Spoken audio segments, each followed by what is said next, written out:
Jungle.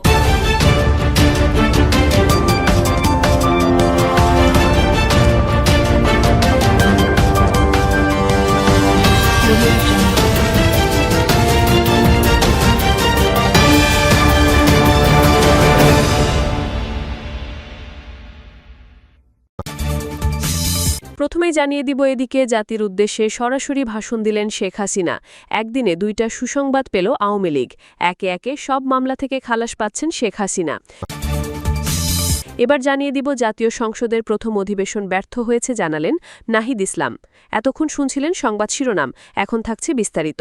তার আগে ভিডিওটিতে একটি লাইক দিয়ে কমেন্ট করে জানিয়ে দিন আপনি আমাদের ভিডিওটি কোন জেলা থেকে দেখছেন বা শুনছেন।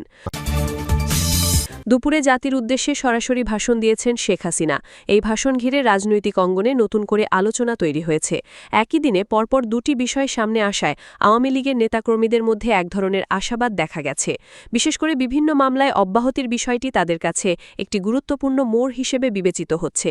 ভাষণে শেখ হাসিনা স্পষ্টভাবে নিজের অবস্থান তুলে ধরেন এবং সাম্প্রতিক রাজনৈতিক পরিস্থিতি নিয়ে কথা বলেন। তিনি বলেন, ওরা কিভাবে এক মাঘে শীত যায় না। এই বক্তব্যের মাধ্যমে তিনি বোঝাতে চান যে সাময়িক পরিস্থিতি দিয়ে কোনো রাজনৈতিক শক্তিকে পুরোপুরি শেষ করে দেওয়া যায় না। তার কথায় বারবার উঠে এসেছে ধৈর্য, প্রতিকূলতা এবং শেষ পর্যন্ত ন্যায় বিচারের প্রত্যাশা। তিনি আরও বলেন, এর বিচার ইনশাল্লাহ হবে, আল্লাহ এমনি এমনি বাঁচিয়ে রাখেনি। এই অংশে তার বক্তব্যে একটি দৃঢ় বিশ্বাসের প্রতিফলন দেখা যায়, যেখানে তিনি মনে করেন বর্তমান পরিস্থিতি একটি দীর্ঘ রাজনৈতিক প্রক্রিয়ার অংশ এবং এর একটি পরিণতি রয়েছে। তিনি জানান খুব শীঘ্রই দেশে ফেরার ইচ্ছাও তার রয়েছে। আইনজীবীদের বরাতে জানা যাচ্ছে শেখ হাসিনার বিরুদ্ধে থাকা বিভিন্ন মামলায় খালাস পাওয়ার ফলে দেশে ফেরার ক্ষেত্রে আর কোনো আইনি বাধা নেই। এই বিষয়টি আওয়ামী লীগের জন্য একটি গুরুত্বপূর্ণ রাজনৈতিক বার্তা হিসেবে দেখা হচ্ছে।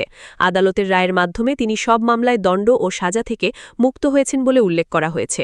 জুলাই গণঅভ্যুত্থানের সময় সংঘটিত মানবতাবিরোধী অপরাধের সম্পর্কিত মামলায়ও হাইকোর্ট তাকে খালাস দিয়েছে।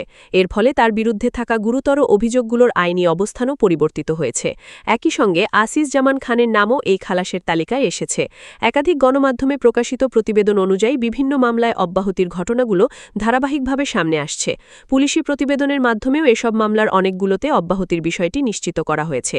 এই প্রেক্ষাপটে রাজনৈতিক বিশ্লেষকদের মতে ঘটনাগুলো নতুন করে রাজনৈতিক বাস্তবতা তৈরি করছে। ভাষণে শেখ হাসিনা বর্তমান দেশের পরিস্থিতি নিয়েও তীব্র সমালোচনা করেন। তিনি বলেন, আজকে যে অবস্থা করছে, দেশটা কোথায় নিয়ে গেছে। সারা বিশ্বের কাছে আমাদের একটা সম্মান ছিল, সব নষ্ট করে দিয়েছে। তার বক্তব্যে দেশের আন্তর্জাতিক অবস্থান এবং সম্মানহানির বিষয়টি গুরুত্ব পেয়েছে। তিনি দাবি করেন, একসময় বাংলাদেশ উন্নয়নের রোল মডেল হিসেবে পরিচিত ছিল, কিন্তু বর্তমানে সেই অবস্থান নষ্ট হয়ে গেছে বলে তিনি মনে করেন। তার ভাষায়, উন্নয়নের রোল মডেল ছিলাম আমরা, আজকে সেখানে ভিক্ষা করে চলতে হচ্ছে। এই বক্তব্যে অর্থনৈতিক পরিস্থিতি নিয়ে তার অসন্তোষ স্পষ্ট। তিনি আরও বলেন, ঋণের বোঝা বাড়ছে এবং সাধারণ মানুষের জীবনে নিরাপত্তাহীনতা বেড়েছে। তার মতে অর্থনীতি দুর্বল হয়ে পড়েছে এবং সামাজিক নিরাপত্তা ব্যবস্থা ভেঙে পড়েছে। তিনি অভিযোগ করেন যে রাজনৈতিক প্রতিপক্ষের ওপর দমনপীড়ন চালানো হচ্ছে।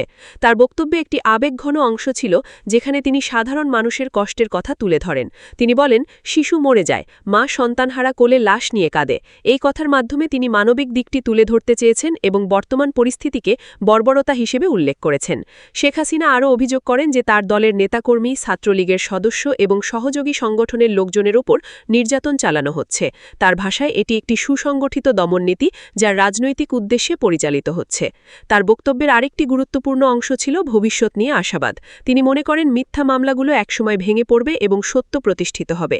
তিনি বলেন, মিথ্যা মামলার এই তাসের ঘর যখন ভেঙে পড়বে তখন সত্যের শক্তিতে আওয়ামী লীগের প্রত্যাবর্তন সময়ের ব্যাপার। এই বক্তব্যে তিনি স্পষ্টভাবে রাজনৈতিক প্রত্যাবর্তনের ইঙ্গিত দিয়েছেন। তার মতে বর্তমান পরিস্থিতি সাময়িক এবং ভবিষ্যতে রাজনৈতিক সমীকরণ পরিবর্তিত হবে। সব মিলিয়ে শেখ হাসিনার এই ভাষণ শুধু একটি রাজনৈতিক বক্তব্য নয়, বরং একটি অবস্থান ঘোষণা। এখানে যেমন আত্মপক্ষ সমর্থন রয়েছে, তেমনি রয়েছে প্রতিপক্ষের সমালোচনা এবং ভবিষ্যৎ পরিকল্পনার ইঙ্গিত। তার বক্তব্যে ধর্মীয় বিশ্বাস, রাজনৈতিক অভিজ্ঞতা এবং ব্যক্তিগত দৃঢ়তার একটি মিশ্রণ দেখা গেছে। তিনি বারবার উল্লেখ করেছেন যে সবকিছুর বিচার একদিন হবে এবং তিনি সেই দিনের অপেক্ষায় আছেন। বর্তমান প্রেক্ষাপটে এই ভাষণ দেশের রাজনৈতিক অঙ্গনে নতুন করে আলোচনা সৃষ্টি করেছে। তার বক্তব্য সমর্থক এবং সমালোচক উভয় পক্ষের মধ্যেই প্রতিক্রিয়া তৈরি করবে, এটা স্বাভাবিক। শেষ পর্যন্ত এই ভাষণ একটি বার্তা দিয়েছে, রাজনীতি এখনও শেষ হয়ে যায়নি, বরং একটি নতুন অধ্যায়ের দিকে এগোচ্ছে। শেখ হাসিনা নিজেও সেই অধ্যায়ে সক্রিয় ভূমিকা রাখার প্রস্তুতি নিচ্ছেন বলে তার কথায় প্রতীয়মান হয়েছে। জাতীয় সংসদের প্রথম অধিবেশনকে ব্যর্থ বলে মন্তব্য করেছেন জাতীয় নাগরিক পার্টির আহ্বায়ক নাহিদ ইসলাম। তারই বক্তব্য দেশের চলমান রাজনৈতিক পরিস্থিতিতে নতুন করে বিতর্ক ও আলোচনার জন্ম দিয়েছে। তিনি মনে করেন, সংসদের প্রথম অধিবেশনটি একটি গুরুত্বপূর্ণ সুযোগ ছিল, যেখানে দেশের প্রয়োজনীয় সংস্কারগুলো নিয়ে গঠনমূলক আলোচনা হওয়ার কথা ছিল, কিন্তু সেই প্রত্যাশা পূরণ হয়নি। নাহিদ ইসলামের মতে, জনগণের প্রত্যাশা ছিল সংসদের সংস্কার প্রস্তাবগুলো কিভাবে বাস্তবায়ন করা হবে সেই বিষয়ে একটি স্পষ্ট রূপরেখা আসবে, কিন্তু বাস্তবে সরকার নিজেদের মতো করে সংসদ পরিচালনা করেছে এবং গুরুত্বপূর্ণ বিষয়গুলো পাশ কাটিয়ে গেছে। তার ভাষায়, এই প্রবণতা অব্যাহত থাকলে জনগণকে সঙ্গে নিয়ে আন্দোলনে নামা ছাড়া তাদের আর কোনো বিকল্প থাকবে না। রোববার ৩ মে রাজধানীর কাকরাইলের ডিপ্লোমা ইঞ্জিনিয়ার্স ইনস্টিটিউটের মুক্তিযোদ্ধা হলে অনুষ্ঠিত জ্বালানি, অর্থনীতি, মানবাধিকার, সংস্কার ও গণভোট শীর্ষক জাতীয় কনভেনশনের সর্বশেষ সেশনে সভাপতির বক্তব্যে তিনি এসব কথা বলেন। এই কনভেনশন আয়োজন করে এনসিপির সংস্কার বাস্তবায়ন কমিটি, যেখানে বিভিন্ন রাজনৈতিক ও সামাজিক সংগঠনের প্রতিনিধিরা অংশ নেন। অনুষ্ঠানে প্যানেল আলোচক হিসেবে উপস্থিত ছিলেন মিয়া গোলাম পরোয়ার, মামুনুল হক এবং মুজিবুর রহমান মঞ্জু সহ আরও অনেকে।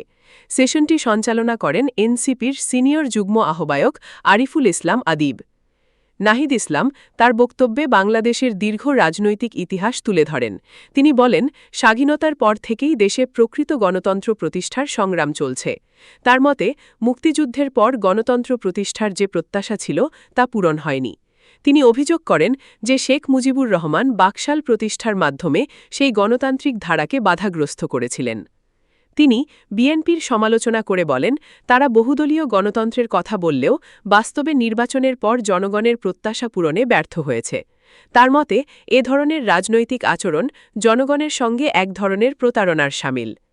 নাহিদ ইসলাম দেশের রাজনৈতিক কাঠামোতে ভারসাম্য আনার জন্য কিছু গুরুত্বপূর্ণ প্রস্তাব তুলে ধরেন। তিনি বলেন, একটি কার্যকর উচ্চকক্ষ প্রতিষ্ঠা করা জরুরি, যাতে কোনো সরকার এককভাবে সংবিধান পরিবর্তন করতে না পারে। তার মতে, বর্তমান ব্যবস্থায় সত্তাসীন দল সহজেই সংবিধান নিজেদের সুবিধামতো সংশোধন করতে পারে, যা গণতন্ত্রের জন্য ঝুঁকিপূর্ণ। তিনি আরও বলেন, সংবিধান সংশোধনের ক্ষেত্রে গণভোটের ব্যবস্থা থাকতে হবে, যাতে জনগণের সরাসরি মতামত প্রতিফলিত হয়। একই সঙ্গে তিনি জোর দেন যে সাংবিধানিক প্রতিষ্ঠানগুলো যেন দলীয়করণ না হয় এবং গুরুত্বপূর্ণ নিয়োগগুলো যেন এককভাবে প্রধানমন্ত্রীর হাতে না থাকে, বরং সর্বদলের সম্মতিতে গ্রহণযোগ্য পদ্ধতিতে এসব সিদ্ধান্ত নেওয়া উচিত। তত্ত্বাবধায়ক ব্যবস্থার প্রসঙ্গও তিনি গুরুত্বের সঙ্গে তুলে ধরেন। তার মতে, একটি কার্যকর এবং নিরপেক্ষ তত্ত্বাবধায়ক ব্যবস্থা প্রতিষ্ঠা করা জরুরি, যাতে নির্বাচন অবাধ এবং সুষ্ঠু হয়। পাশাপাশি বিচার বিভাগের পৃথকীকরণ নিশ্চিত করার কথাও তিনি বলেন।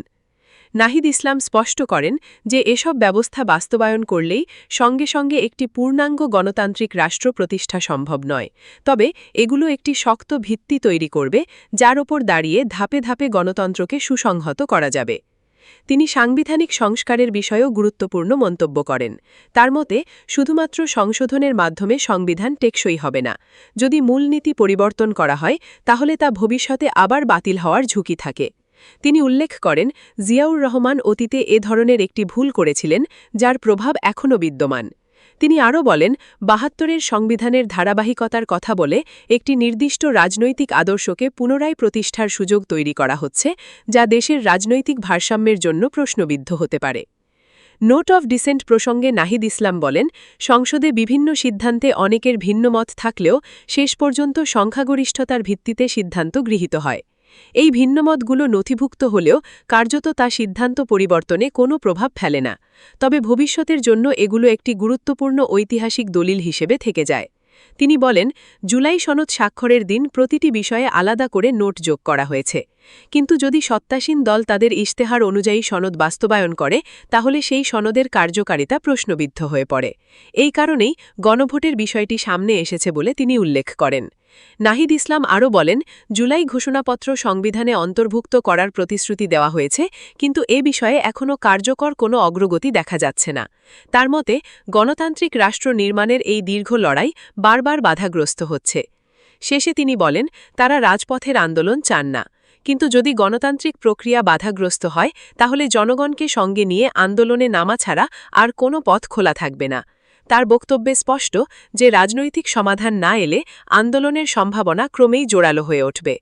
সব মিলিয়ে নাহিদ ইসলামের এই বক্তব্য দেশের বর্তমান রাজনৈতিক বাস্তবতা, সাংবিধানিক কাঠামো এবং গণতান্ত্রিক ভবিষ্যৎ নিয়ে গভীর প্রশ্ন তুলে ধরেছে। এটি শুধু সমালোচনা নয়, বরং একটি বিকল্প রাজনৈতিক দৃষ্টিভঙ্গি এবং সংস্কারের রূপরেখাও উপস্থাপন করেছে।